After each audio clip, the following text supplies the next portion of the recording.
The channel. तो हमारा नया टॉपिक है आज सेल मेम्ब्रेन। इसका डिटेल स्ट्रक्चर हम पढ़ने वाले हैं। ऊपर लिखा हुआ है let us now look at individual cell organelles to understand their structure and functions. तो पहला है इसमें cell membrane. The detail structure of the membrane was studied only after the advent of the electron microscope in the 1950s. Meanwhile, chemical studies on the cell membrane, especially in human red blood cells, enabled the scientists to deduce the possible structure of plasma membrane. Detail structure जो है cell membrane का वो अच्छे से तब जान पाए जब इलेक्ट्रॉन माइक्रोस्कोप की डिस्कवरी हुई, एक तरीके से उसको बना पाए। आहिस्ता आहिस्ता करके उसमें जो एडवांस होते गया तो इलेक्ट्रॉन माइक्रोस्कोप जब वजूद में आई तो उसके बाद ही हम सेल मेम्ब्रेन को डिटेल उसका स्ट्रक्चर देख पाए। वो हुआ 1950s के around.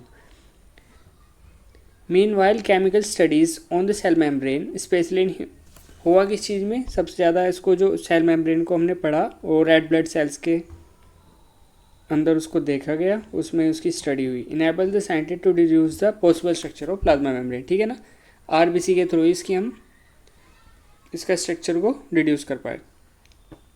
These studies showed that the cell membrane is mainly composed of lipids and proteins.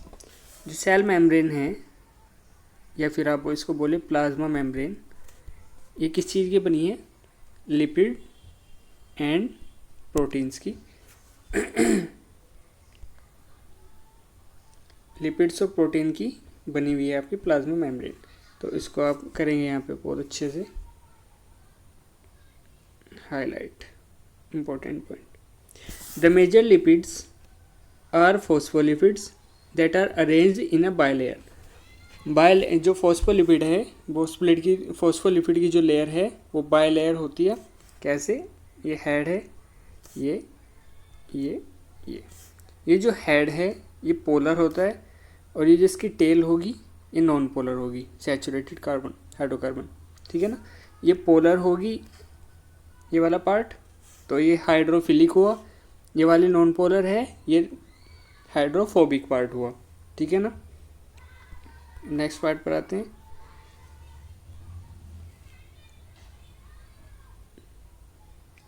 Also, the lipids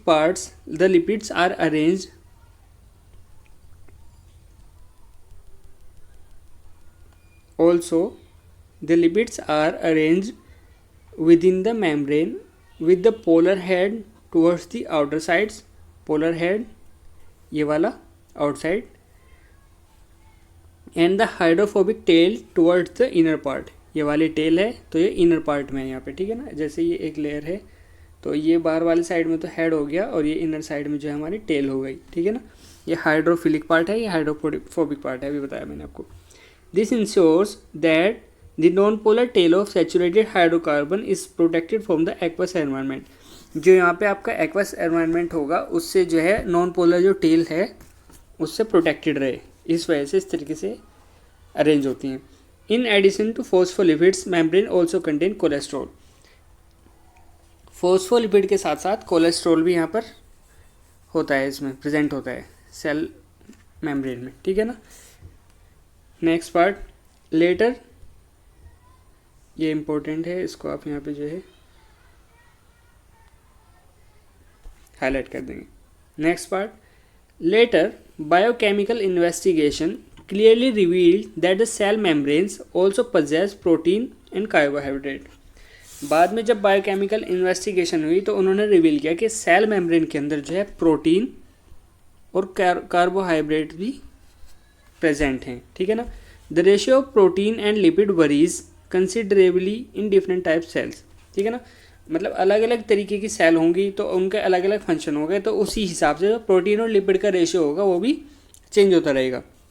In human beings, the membrane of the erythrocyte has approximately 52% protein, 40% lipids।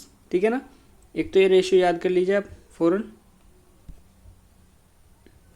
the ratio of protein sorry, not this one. In human beings, membrane of the erythrocyte approximately 50 to 40, ठीक है ना. 50% protein, 40% lipid. Erythrocyte RBC, erythrocyte बोलते हैं हम RBC को, red blood cells, ठीक है ना. Depending on the ease of extraction, extraction क्या मानो, किस चीज़ को बाहर निकालना. Membrane proteins can be classified as integral and peripheral.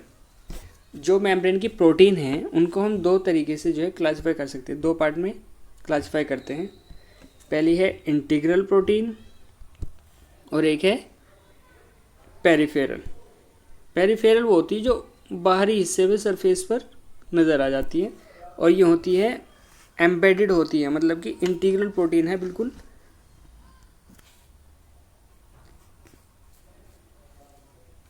Layer के बिल्कुल बीच में जो है जैम पैक्ड रहती हैं बिल्कुल. Peripheral proteins lie on the surface of membrane while the integral proteins are partially और totally buried in the membrane, ठीक है ना. पूरी तरीके से जो है मेम्ब्रेन के बीच में होगी. जैसे कि मान लीजिए मेम्ब्रेन है, तो दोबारा से पूरा क्लियर करके दिखा देता हूँ.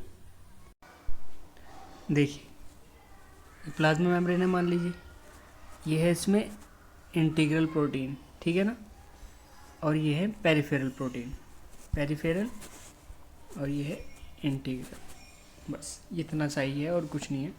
ये टोटली बरीड है इसके अंदर, और ये बात सरफेस पे, इसको निकालना आसान, इसको निकालना बहुत मुश्किल, ठीक है ना. नेक्स्ट पार्ट पर आते हैं.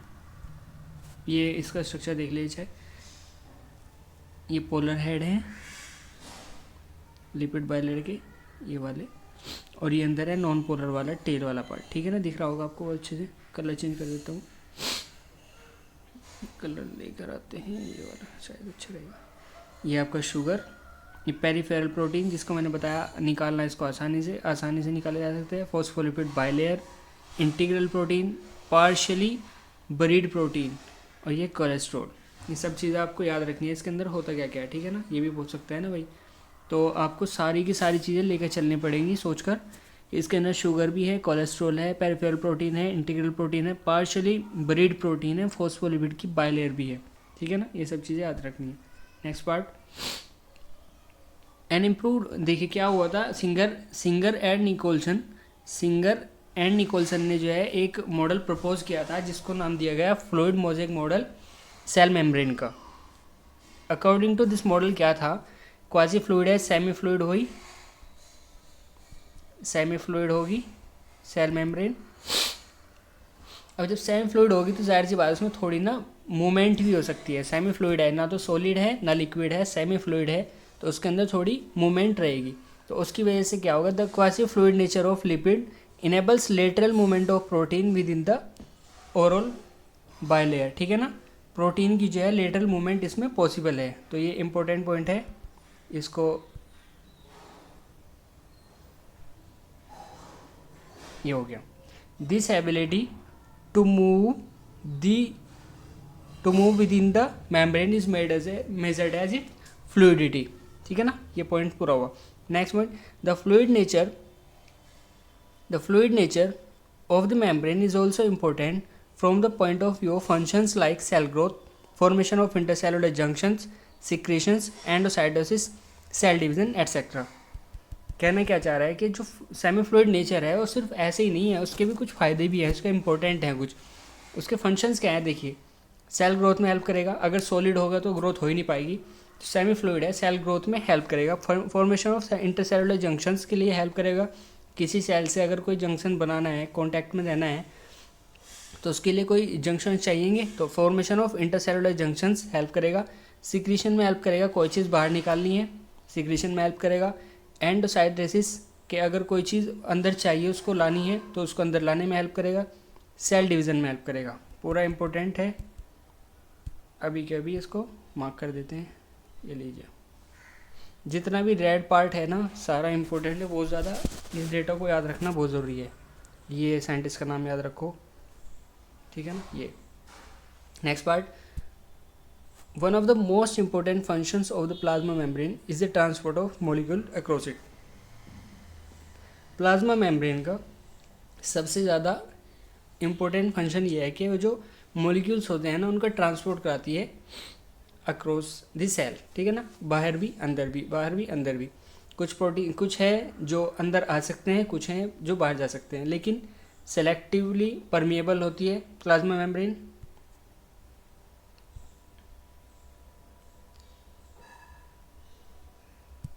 प्लाज्मा मेम्ब्रेन जो है सेलेक्टिवली परमेबल है।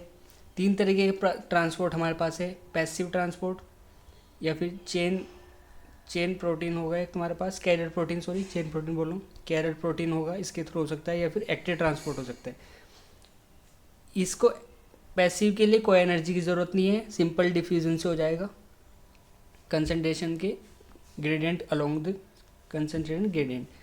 चैनल प्रोटीन के लिए इसमें हमें एक प्रोटीन की हेल्प लेनी पड़ेगी किसी मॉलिक्यूल को बाहर से अंदर लाने के लिए, ठीक है ना। फिर है हमारे पास एक्टिव ट्रांसपोर्ट, जिसके अंदर हमें एनर्जी का यूज़ करना पड़ेगा, एटीपी हमें चाहिएगी। एक्टिव प्रोसेस होगा जिसके अंदर जो है आपका मॉलिक्यूल जो है low concentration to higher concentration की तरफ जाएगा। अब यहाँ से हम इसके अंदर सेंसिटिविटी को रीड करते हैं तो समझते हैं फिर, ठीक है ना। बाकी मैंने आपको ओवरव्यू इसका दे दिया है किस तरीके से वर्क करता है। The membrane is selectively permeable to some molecules present on the other side of it. Many molecules can move briefly across the membrane without any requirement of energy, this is called passive transport, ठीक है ना। कोई energy की जरूरत नहीं है लेकिन move कर सकते हैं कुछ मॉलिक्यूल, उनको हम कहते हैं, उसको कहते हैं पैसिव ट्रांसपोर्ट।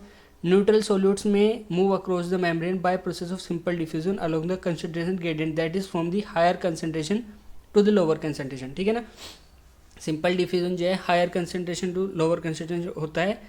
न्यूट्रल सॉल्यूट्स इसको कर सकते हैं, जो है सेल मेम्ब्रेन के बाहर से अंदर आ सकते हैं आराम से। Water may also move across this membrane from higher to lower concentration. Water के मूवमेंट को, वो वाटर के जो डिफ्यूजन होता है उसको हम बोलते हैं ऑस्मोसिस, देखिए लिखा हुआ है, movement of water by diffusion is called osmosis. Next part, as the polar molecules can not pass through the non polar bilayer. देखिए यहाँ पे बाइलेयर होती है, मैंने अभी बताया था आपको, ये हेड, ये वाला जो है आपका नॉन पोलर पार्ट है। तो जब कोई पोलर मॉलिक्यूल अंदर आएगा तो यहाँ को कैसे पास करेगा, तो उसके लिए एक ब्रिज चाहिएगा। ब्रिज क्या है, यहाँ पे एक चैनल प्रोटीन होते हैं जो इसको हेल्प करेंगे, यहाँ से उठाएंगे इसको और इस साइड में उतार देंगे, ठीक है ना। इस तरीके से एक ट्रांसपोर्ट है ये, ठीक है ना। They require a carrier protein of the membrane to facilitate their transport across the membrane. और यहाँ पे एक चीज़ याद रहे, जो कैरियर प्रोटीन है वो मेम्ब्रेन का है, वो बाहर से नहीं आया हुआ है, मेम्ब्रेन का ही। देखिए यहाँ पे लिखा हुआ है, दे require a carrier protein of the membrane to facilitate their transport across the membrane. A few ions or molecule are transported across the membrane against their concentration gradient from lower to higher concentration. इसको कहते हैं active transport. Such transport is an energy dependent process in which ATP is utilized and is called active transport. ये मैंने आपको पहले बता दिया, concentration के अगेंस्ट वर्क करेगा, low concentration to higher concentration की तरफ जाएगा तो हमें चाहिएगी एनर्जी ATP की फॉर्म में। तो ये क्या होगा, इसका एग्जांपल है Na+K+ पंप, इसको हम आगे जाके पढ़ेंगे।